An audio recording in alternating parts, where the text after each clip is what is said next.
Now then, there would be only crashes, or something else, like that. But, it's just saying Sega screen. Here goes nothing.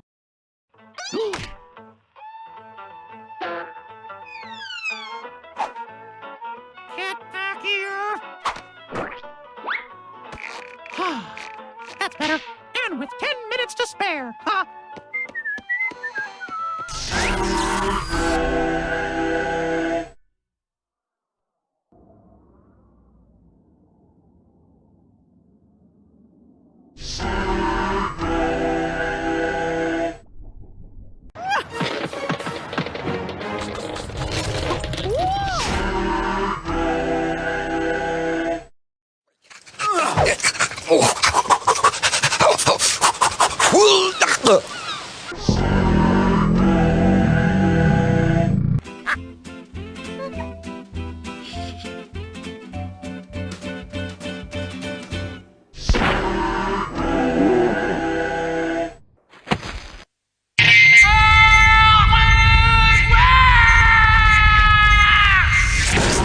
À la prochaine!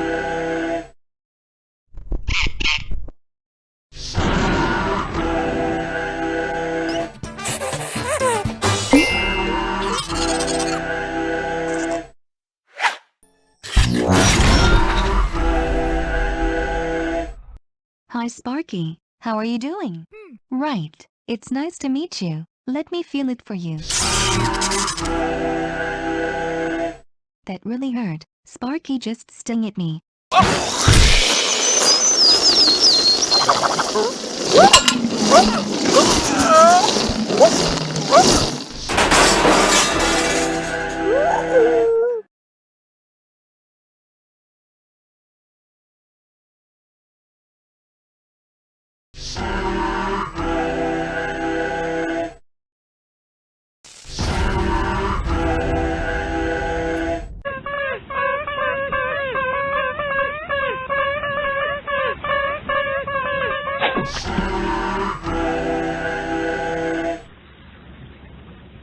Hee hee, I'm sure you look very nice.